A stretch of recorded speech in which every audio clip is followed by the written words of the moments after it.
I had a couple of nurses that I couldn't wait till they got off work because I'm like, you're useless to me. They would come in and I would ask a question. Oh, you can check with your doctor. Heck, I was just saying this. I would like for you to reply when I say hi. How are you doing? You know, you don't have to stop what you're doing, but acknowledge me as a person. And why do you think that's happening? Maybe they're overworked, and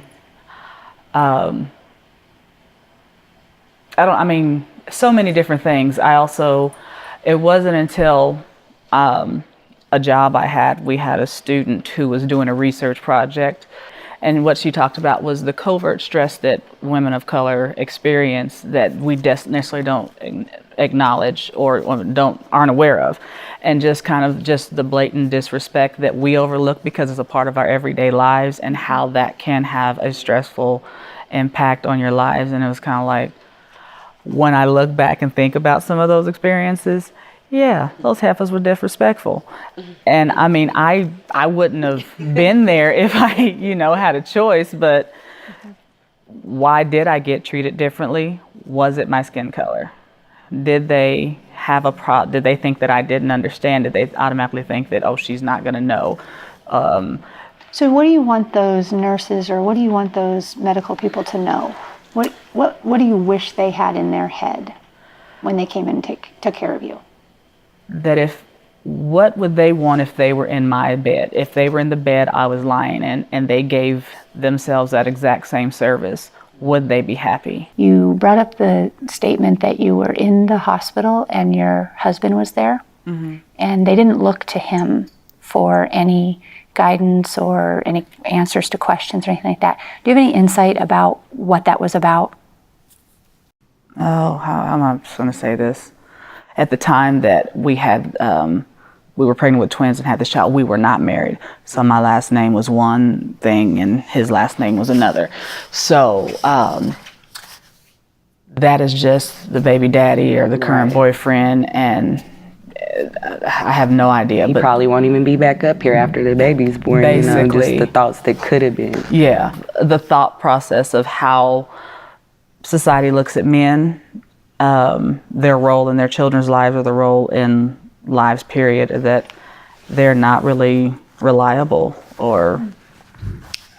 But what you're not mentioning is the fact that he's a black male. Yes. And that is the issue. And I was even asked when I did have my daughter, the lady was like, well, is he going to sign the birth certificate? And I'm like, yeah. I'm like, yeah, he's right here. He's spending the night waking up, Yeah. So yeah, just thinking about that, they did ask that. I'm like, yeah. And those are stereotypical views that have been carried over for years. Yeah. What are your initial reactions to the video? Pain. It's painful to see those women go through that.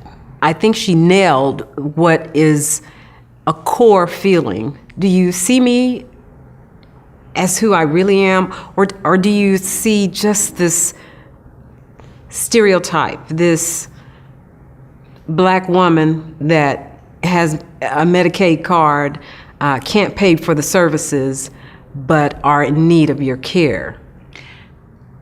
It's very hard not to be defensive initially, and it's embarrassing to say that. Realistically, I think the nurses probably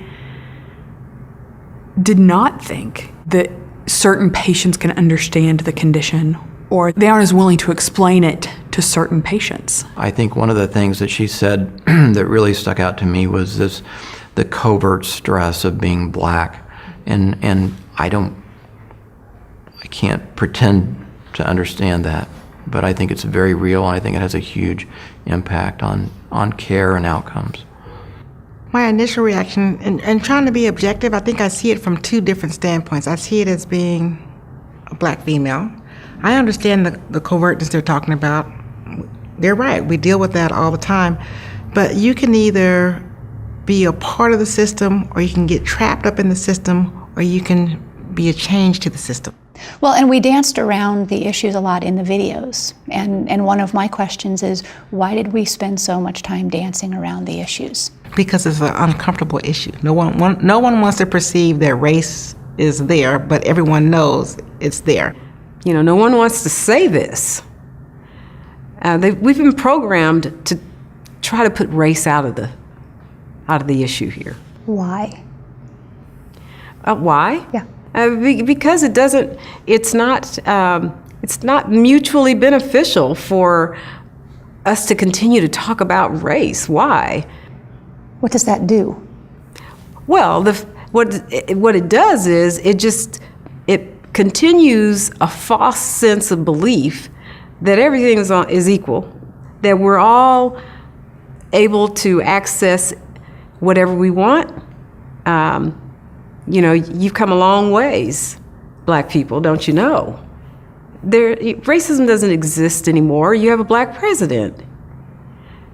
Why are you complaining? So as we look at these clips, what one thing can we learn from the stories of these women? Their perception of what they got from us in this very tragic period is what they will carry forth for themselves, their future children, and their loved ones' health care. So if we make them not able to trust us as a system, as a provider or providers, they're less likely to come to us in the future when they need help again. What do you wish healthcare professionals understood about the Black mothers and the young girls that they treat?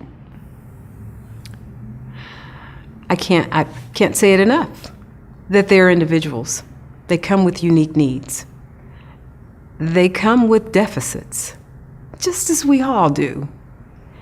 So don't discard or put them into a category of, they don't deserve. This is what, not instead they don't deserve, but this is what they deserve. Everyone deserves the best care, regardless.